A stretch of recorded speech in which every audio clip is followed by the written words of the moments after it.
Saludos, estimados seguidores de Ventana Cultural RD, audiencia fija de Saleca TV, Canal 10, Telecable El Cercado.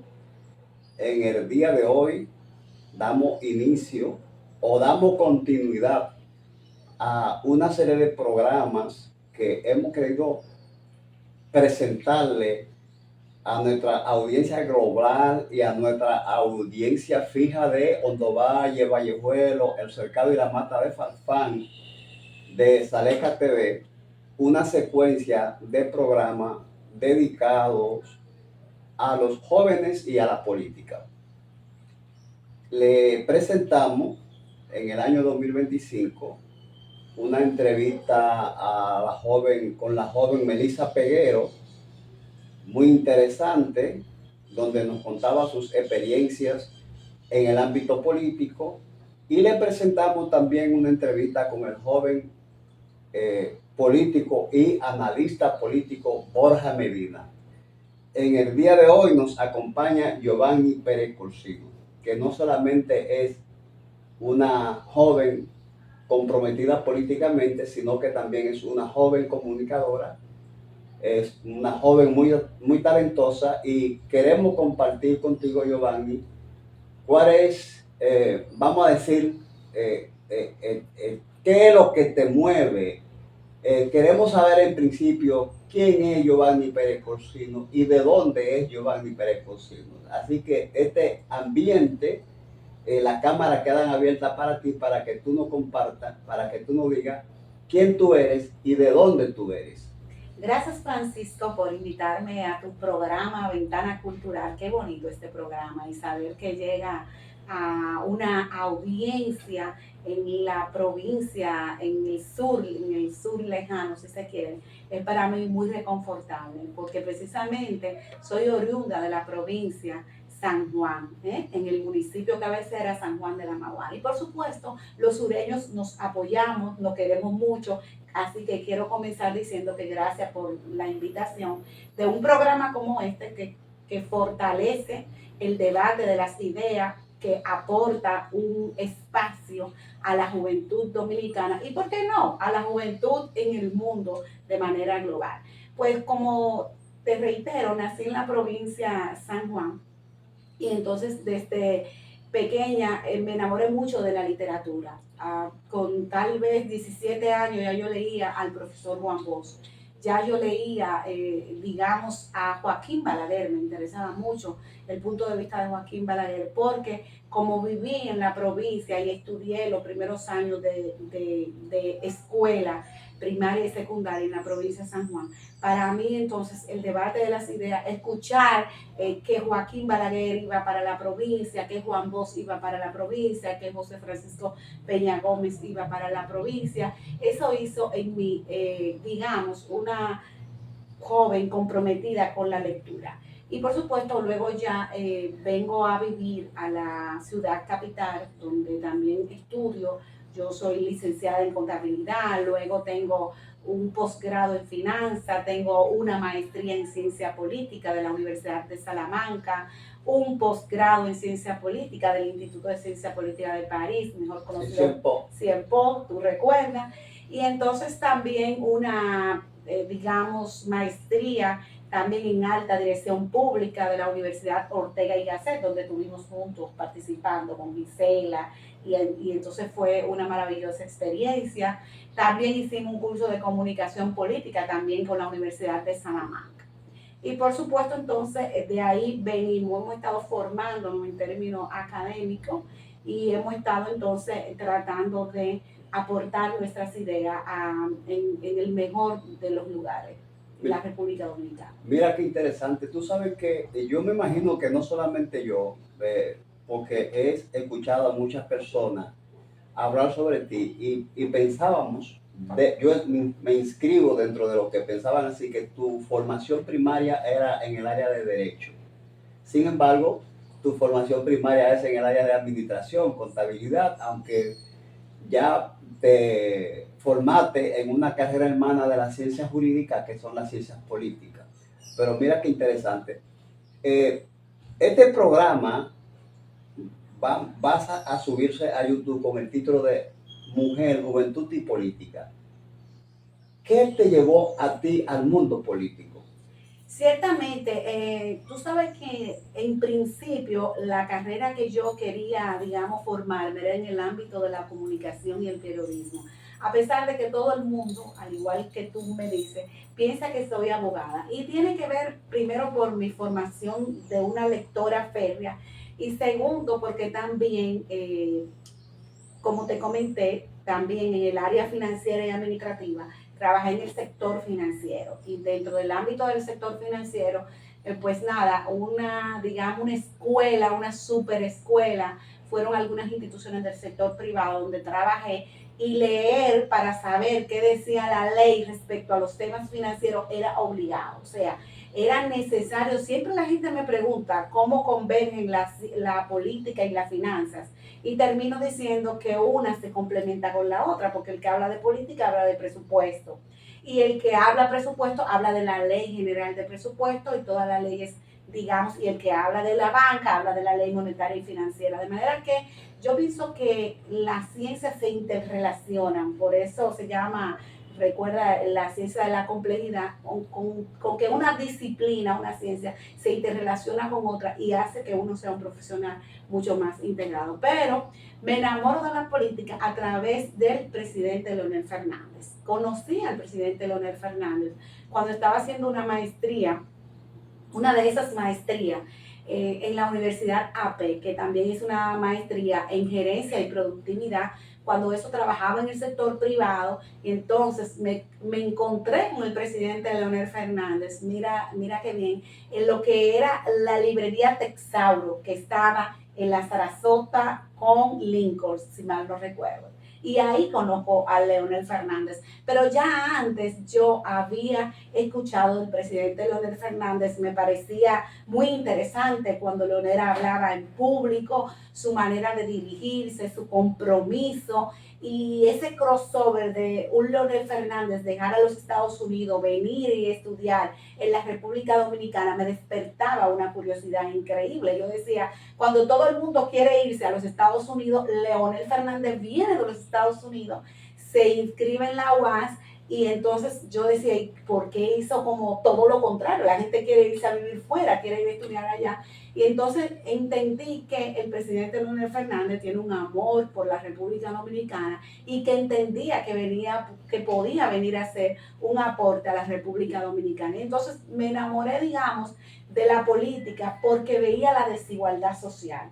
Y la desigualdad social en los pueblos es muy notorio porque la gente converge todo, no hay tal vez esa diferencia de clase en los pueblos, menos en la provincia de San Juan, sino que todo el mundo participa de los mismos escenarios, el mismo club, la misma escuela, la misma iglesia, el mismo ayuntamiento, la misma fiscalía, en fin, la fuerza social que hay en esa provincia. Pero de todas formas veía digamos, todos los reclamos sociales. Y yo decía, pero la gente tiene que inmiscuirse en la política para poder aportar, para poder hacer cambios, para tener idea de lo que se quiere. Y entonces, digamos que es a través del presidente Leonel Fernández donde yo me inserto en la política propiamente dicho. Bueno, mira, cuando yo me involucré en política, tú quizás ni siquiera habías nacido, porque tú me estás hablando que te enamoras de la política después quizás en el 95, en el 96. Yo me involucré en política siendo adolescente en el año 1981, 1980. Ya yo estaba en la líder política y mi causa, te digo mi causa porque la pregunta que viene tiene que ver con eso. Mi causa para involucrarme en la política era la necesidad de que se produjera un cambio político en la República Dominicana. O sea, ya para en el 78 se produjo ese cambio político, pero desde antes yo me involucro de manera formal en la política en los años 80, pero como joven, ya antes del 78, uno estaba en las líderes políticas y nuestra causa era el que cambiara, que hubiera un cambio político, sacar a Balaguer del poder. Entonces el presidente Leonel Fernández siempre también aconseja a los jóvenes que se enamoren de una causa. ¿Cuál fue la causa? Además de conocer al presidente Fernández, ¿cuál fue la causa o cuál es la causa que te mantiene a ti en el activismo político, militando políticamente? Mira, a mí hay causas como por ejemplo la pobreza extrema, me llama mucho la atención. Y esa pobreza extrema adquiere una dimensión única en el tema de la mujer. Las mujeres se ven muy vulnerables porque las mujeres en la República Dominicana, una muy importante cantidad de mujeres son jefas de hogares. Y en esa dirección, las mujeres son muy vulnerables, son madres solteras. A mí me ha tocado criar a una hija como madre soltera y yo sé lo que significa tener que repartirte en mil, llevar tu hija al colegio, a la escuela, llevarla a los deportes, llevarla a la iglesia, llevarla allí, llevarla al médico cuando es necesario.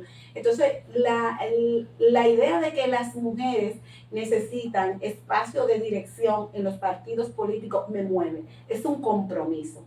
Yo pienso que las mujeres necesitan en los distintos partidos políticos, porque la fuerza del pueblo, sin lugar a duda, que ahí ha jugado un papel determinante, pues dentro del marco de su dirección política y en el marco de su dirección central, tiene una amplia cantidad de mujeres. Y en esa dirección siento que una vez llegado al poder, entonces la fuerza del pueblo y el presidente Leonel Fernández, que en su momento también, o que es hijo de una mujer que fue también madre soltera, entiende las causas más justas referente al papel que tiene que jugar la mujer dentro de la política, pero también como madre, como mujer. Mira, para que tú sepas si me sensibiliza tanto la causa que tiene que ver con la mujer, en estos días, recientemente, a través de las redes sociales, se dio una cuenta que se llama Lazy_Print. Y es una joven que entonces estaba denunciando en el municipio Bajo Jaina, nada, la realidad de su mamá, que estaba en la calle y que ella logró sacarla de la calle, pero que forzosamente esa niña se crió al margen de su mamá porque su mamá mentalmente estaba incapacitada. Entonces, a mí ese tipo de cosas me llama mucho la atención. Y, por ejemplo, yo escribí un artículo ahora, hace 2 o 3 días, en el Nuevo Diario, donde le pedí al presidente Luis Abinader su intervención respecto a esa madre y a esa mujer que entonces tiene un menor de edad que no ha podido acceder ahora en este momento a la educación porque no tiene el acta de nacimiento, porque en el momento de su nacimiento tanto su papá como su mamá se encontraban imposibilitados mentalmente hablando para poder reconocerlo. Entonces yo pienso que el Estado tiene un rol principal de poder interpretar las aspiraciones de sus ciudadanos y de cuáles ciudadanos los más vulnerables y cuáles son aquellos vulnerables, los menores de edad. Son muy vulnerables. Las mujeres que están en condiciones de calle, como esa señora que se llama Ingrid Laureano. Wow, wow. Mira, pero ¿sabes que descubrí en estos días una faceta tuya que no conocía? Bueno, la conocía, pero no a ese nivel. O sea, te conocí como maestra de ceremonia en una actividad realizada por la circunscripción número 1 de la Fuerza del Pueblo en el Distrito Nacional. Y yo, pero mira, pero Giovanni además es maestra de ceremonia. Y aprovecho entonces para preguntarte, ahora descubro otra faceta y es la de que también escribe. Sé que participa en un podcast por uno de los canales de televisión. Háblame un poquito de esa parte, de esa parte tuya, de la parte de la comunicación. Mira, yo realmente, como te dije, hice estudio de comunicación política y es mi pasión. La verdad que la participación en los medios de comunicación es esa parte que me apasiona, que la disfruto, que me la gozo. Yo participé, por ejemplo, en el gobierno del sábado junto a la leyenda Willy Rodríguez, quien definitivamente para mí en ese espacio en el que debatíamos las ideas fue un ejercicio de aprendizaje. Luego entonces también he participado, siempre me han llamado para entrevistarme en distintos medios de comunicación y me han ofrecido incluso en distintos programas en la cual en algún momento he tenido que decir que no por falta de tiempo. Pero en Tribuna Podcast, que es un programa que se transmite por RNN, Canal 27, los sábados a las 7 de la noche, aprovechamos, ¿verdad? Bueno, no le vamos a cobrar la promoción, pero está bien. En RNN, Canal 27, Tribuna Podcast, junto a mi compañero Giovanni Morillo, que es quien produce el programa y que felizmente es una persona amiga, así como tú bien allegada a mí. Y entonces ahí hacemos un ejercicio del debate de las ideas, haciendo comentarios, entrevistas y aportando un granito de arena al debate de las ideas. No, qué bien, qué bien. Mira, Giovanni, recientemente, bueno, digo recientemente porque con la marcha del 30 de noviembre se cerró el Congreso Elector Manolo Tavares Justo de la Fuerza del Pueblo. Y tú participaste en ese Congreso Elector en la parte correspondiente a la elección de los miembros a la Dirección Central de la Fuerza del Pueblo, en el cual fuiste favorecido con mucho voto para ser miembro de la Dirección Central de la Fuerza del Pueblo. Cuéntanos tu experiencia en ese proceso. Fue un proceso democrático, ampliamente participativo. Yo pienso que la Fuerza del Pueblo se colocó en una dimensión de un partido democrático, abierto, participativo.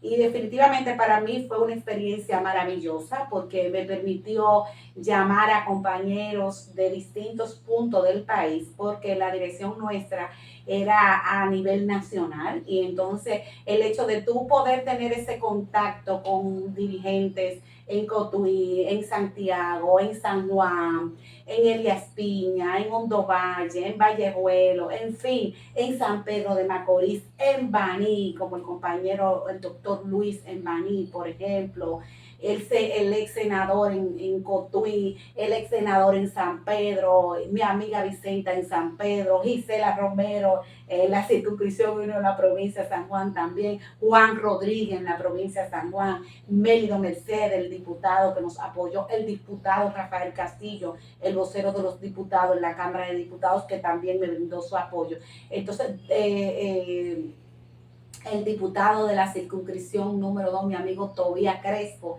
que también me brindó su apoyo. Entonces uno va conociendo una serie de gente que uno contó con el apoyo y sin uno darle nada a cambio, más que proponer ideas, decir que cuando estuviéramos dentro de la estructura de la Fuerza Central, de la Dirección Central en la Fuerza del Pueblo, nos comprometíamos y nos comprometemos con las mejores causas de la Fuerza del Pueblo. Muy bien, en ese proceso también fueron electos muchos jóvenes valiosos que yo conozco, por ejemplo, John Osuna, Rafa Castillo, Melissa Peguero, que, bueno, a mí como docente y como preocupado por el rumbo que algunas veces uno tiene una percepción quizá equivocada de que están haciendo los jóvenes, y ver a tantos jóvenes como tú y como ellos participar en procesos políticos. Conozco jóvenes también de otros litorales políticos a los cuales voy a entrevistar, como Joel de la Rosa, que veo que se han hecho eco de una causa y se han involucrado en el mundo político.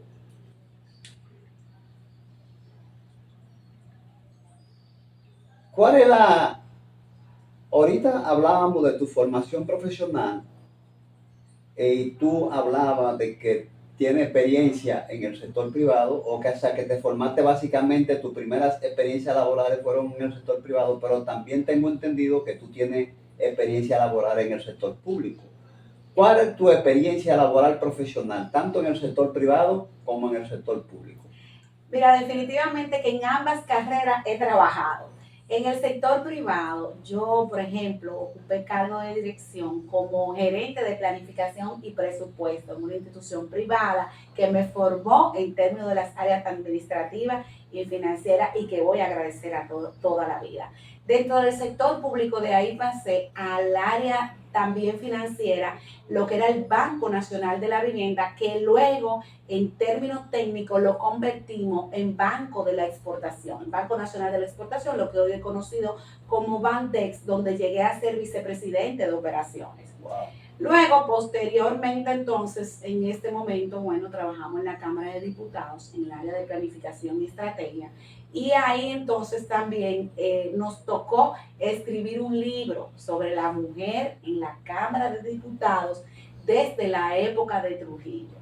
Y entonces, digamos que tenemos esa doble formación del área financiera y el área que tiene también que ver con la ciencia política, porque soy una enamorada de la ciencia política. Me encanta el debate de las ideas. Entonces ahí también hemos aportado desde el punto de vista de la ciencia política, escribiendo un libro sobre la mujer y como te decía, hemos escrito varios artículos, seguimos escribiendo ahora mismo frecuentemente para el Nuevo Diario, a quien doy, digamos, desde aquí mi agradecimiento a Percio Maldonado padre y a Percio Maldonado hijo y a Luis Brito que me permite cada semana poder tener ese contacto a nivel de poder escribir en artículos constantes sobre la realidad incluso financiera.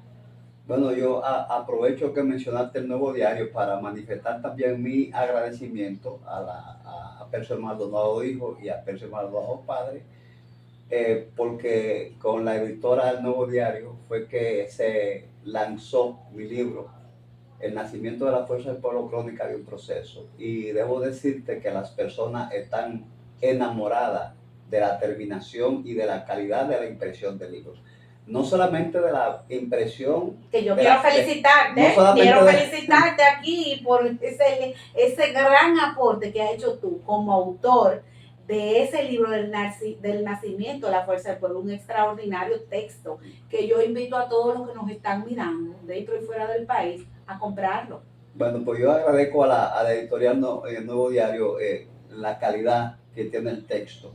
Ya de la calidad del contenido tendrán que hablar ustedes los lectores, porque un autor no debe nunca hablar de la calidad del contenido de su obra.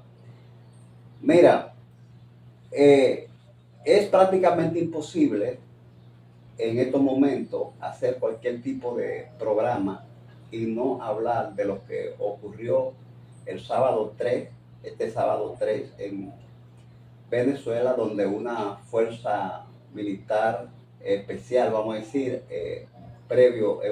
con bombardeo previo de la fuerza militar de los Estados Unidos, una fuerza Delta capturó y, como ellos dicen en el lenguaje militar, produjo una extracción, aunque algunos politólogos dicen no una extracción, un secuestro del presidente de Venezuela, Nicolás Maduro. ¿Cuál es? En términos personales, no voy a hablar en términos políticos porque no, en términos políticos generalmente uno suele alinearse con la posición política del partido en el que uno milita y no he visto en ninguna parte una posición política pública de la Fuerza del Pueblo, y como tú eres miembro de la Dirección Central de la Fuerza del Pueblo, por eso te pregunto, en términos de tu formación política, en términos personales, ¿cuál es tu percepción sobre este acontecimiento? Mira, en términos de mi formación académica, se plantea que los estados son soberanos y la soberanía de la nación es un principio, ¿verdad? Y el derecho internacional comprende bien lo que es la soberanía de los estados. Y definitivamente que, por ejemplo, en el caso de la República Dominicana, donde tuvimos también intervenciones norteamericanas, uno entiende que un proceso de intervención de un país respecto a otro país no debería ser. Pero cuando uno ve que un hombre se queda en el poder contra sangre, fuego, digamos, donde un pueblo, un país tiene más de 8 millones de personas fuera de su país gritando por un cambio, uno se pregunta hasta qué punto uno puede colindar, desligar el término de la soberanía de un país respecto a la realidad democrática de ese mismo país. No podría justificar nunca una intervención de un país con respecto a otro país por mi formación en la ciencia política. Sin embargo, en mi corazón, dentro de mí, cuando veo un país sufriendo, un país llorando, un país que dijo en unas últimas elecciones que el 70% no quería que ese hombre siguiera en el poder, uno se cuestiona si es correcto o no lo que está haciendo, digamos, el presidente Donald Trump. Pero al margen de que Estados Unidos haya extraído, haya capturado, haya secuestrado, como lo quieran llamar, uno sabe que ese país ha estado sometido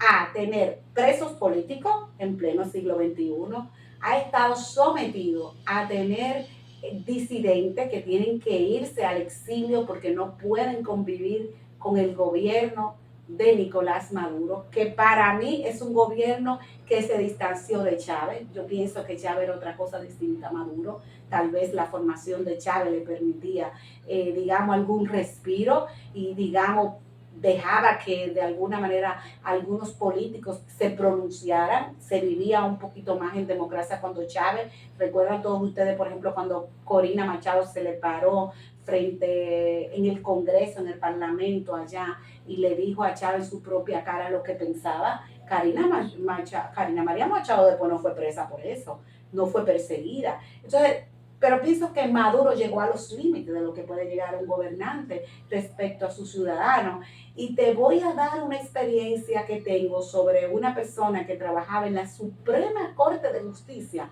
en Venezuela y tuvo que salir corriendo. Una profesional que no tenía que ver nada con la política, pero que tenía que, en el ejercicio de sus funciones, hacer lo que dijera el régimen.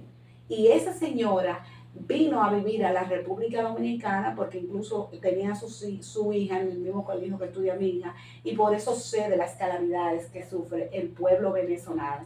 De manera que nunca voy a estar de acuerdo con la intervención de un país con respecto a otro, eso por mi formación. Ahora bien, sí condeno la manera en que Nicolás Maduro dirigía los destinos de Venezuela. Pienso que llevó a ese país al caos, llevó a ese país a la miseria, llevó a ese país a la dictadura, y frente a eso yo tengo que estar en desacuerdo con su forma de gobernar. Al mismo tiempo que yo sé que los pueblos tienen que autodeterminarse, que un país es quien tiene que tomar sus decisiones, pero resulta que Venezuela la tomó en las pasadas elecciones y el presidente Maduro no ganó las elecciones y se quedó y fraguó el fraude. Entonces, frente a eso, y te lo digo porque aquí en la República Dominicana evitamos que Danilo Medina se quedara en el poder.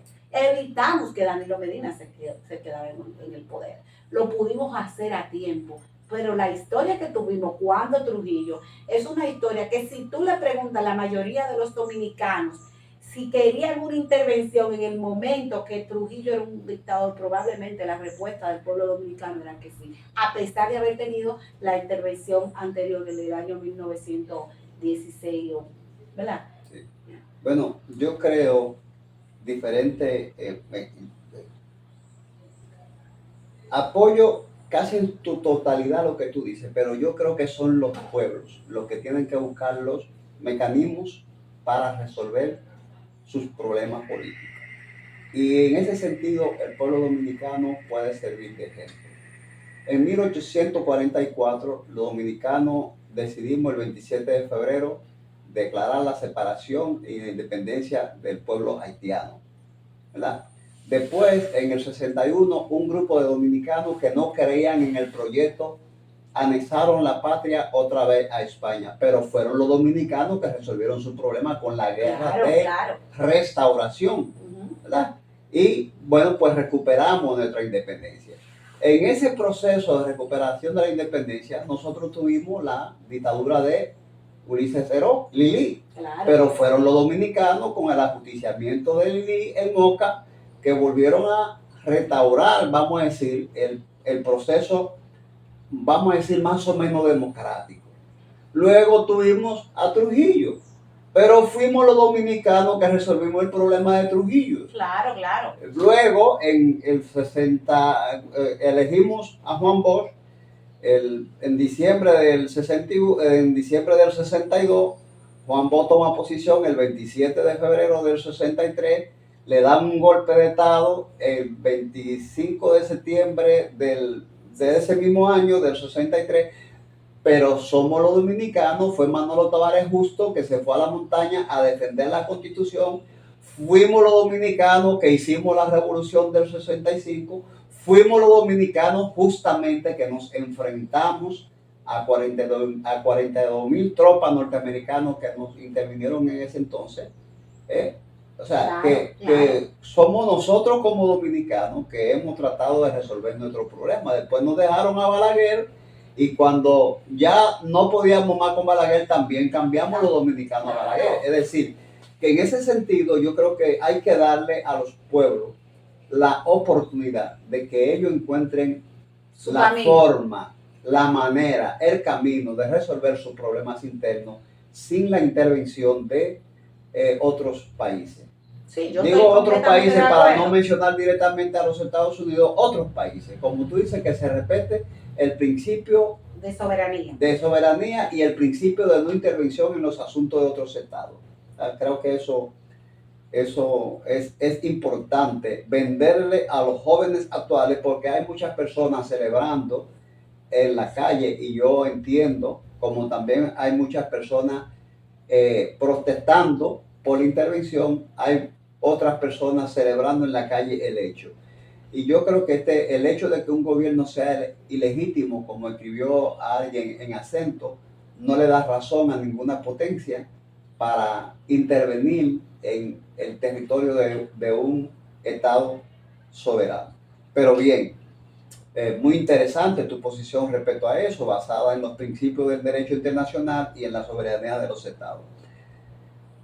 Vamos a enfocarnos ahora, y para eso tienes todo el tiempo que tú consideres, como joven.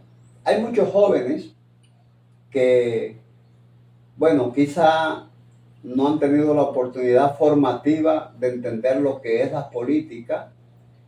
Quizá muchos se sienten decepcionados por las cosas que ven que pasan durante un periodo de gobierno, como el caso de Senasa, por ejemplo, que ha golpeado últimamente a la población dominicana, donde muchas personas que iban a buscar la mejoría de su salud le decían que no tenían disponibilidad en su seguro porque de alguna manera se lo habían escamoteado.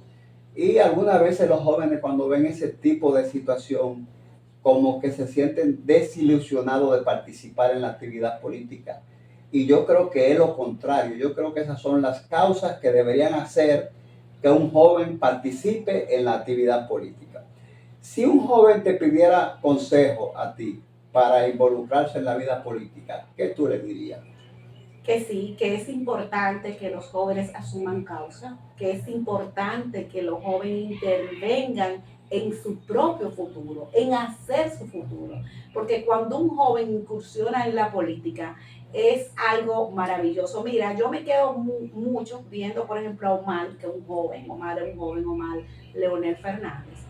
Y uno se siente contento, porque uno ve que hay un muchacho con una formación, con una capacidad de intervención, con una capacidad de aportar en la República Dominicana. Pero así hay muchos jóvenes en los distintos barrios, incluso en los barrios más pobres en la República Dominicana. Hay juventud que debe participar en la política. Hay juventud que tiene que comprometerse con su sector, con la Junta de Vecinos, con la Junta de Campesinos, con la Junta de Desarrollo Barrial, en fin, en el espacio que le toque participar, en los clubes, en las iglesias, en la cuestión esta de formación profesional, como por ejemplo esos espacios que da Infoté para los muchachos insertarse y prepararse y poder entonces incursionar en la política distintos ámbitos. Yo creo que la juventud siempre tiene un reto importante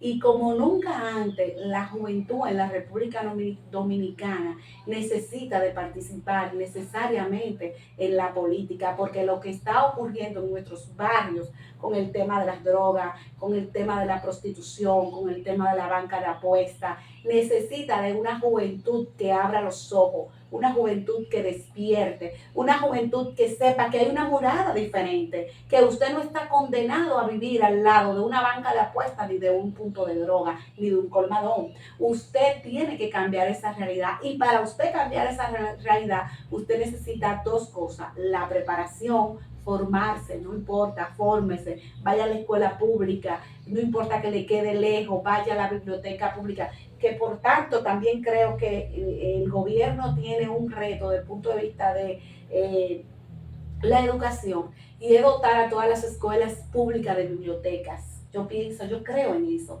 Todas las escuelas públicas deberían tener una gran biblioteca para que los hijos de Machepa, de lo que hablaba el profesor Juan Bosch, tengan igualdad de oportunidades para poder leer, para poder comprometerse, para estar más allá de lo que le permite las redes sociales, para investigar, para informarse, para saber que aunque usted está viviendo al lado de un punto de droga, de un colmadón y de una banca de apuestas y de una banca de lotería, esa no es su condena.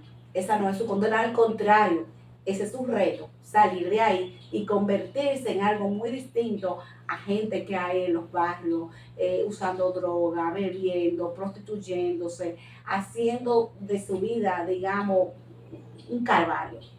Creo que la juventud tiene una gran oportunidad y un gran reto. Y yo lo pienso así porque cuando yo pienso, por ejemplo, en el propio José Francisco Peña Gómez, que viene de los extractos más humildes, de la pobreza más extrema. Cuando pienso en un Leonel Fernández que vivió en Villa Juana, que viene también de extractos humildes. Danilo Medina, que viene también de una situación de pobreza en la provincia de San Juan. Cuando yo veo el propio Juan Bosch, que no era un millonario, que todo el mundo sabe que su compromiso con la política, ese autodidacta, ese literato, ese hombre para mí sin igual, irrepetible en América Latina y el Caribe, yo pienso que nadie le permitió ser, él decidió ser, porque esa voluntad que tiene que tener el ser humano es mi llamado a la juventud.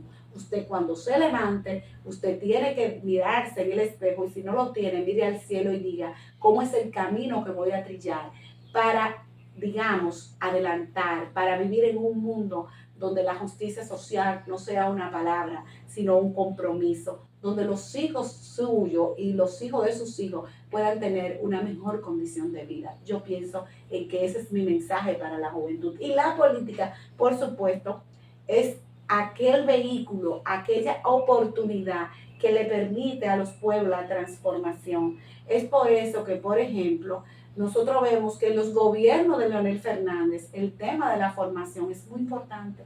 Ya yo no escucho que están mandando a nadie fuera, que se ganó una beca, ya yo no estoy escuchando el Premio Nacional de Literatura, yo no estoy escuchando los clubes culturales, o sea, hay una ausencia de compromiso que se ve muy marcada en estos momentos y que solamente la política, a través de la política, es que se pueden hacer las grandes transformaciones. Entonces, la juventud está llamada a asumir esa transformación, a acompañar ese cambio en su sociedad, esa diferencia que puede hacer la juventud.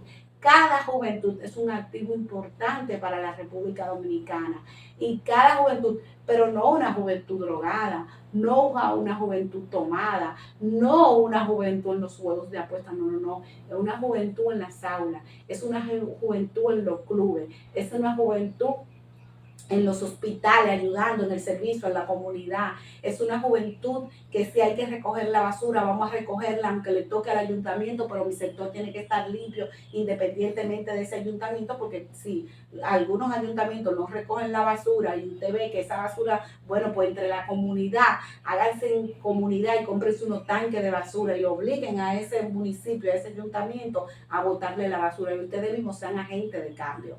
Si el gobierno no da lo que la sociedad necesita, la sociedad de alguna manera tiene que alzar su bandera y decir, no estamos de acuerdo con esto y esto es lo que nos merecemos. Pero para eso se necesita una visión, una construcción de lo que queremos como país. Wow, yo creo que no hay nada más que agregar a esa palabra con la que tú te has dirigido a los jóvenes. Así que lo único que me falta es agradecerte y comprometerte a que te conviertas en una colaboradora cotidiana de Ventana Cultural RD. Y a los amigos que nos siguen y a los que hoy nos ven por primera vez, apóyennos dándole like y suscribiéndose a nuestro canal de YouTube Ventana Cultural RD. Gracias por la invitación a Ventana Cultural RD, por supuesto, comprometida contigo, Francisco, y con mi amiga Gisela. Cuando me necesiten, aquí estaremos al servicio de Ventana Cultural y de nuestra sociedad.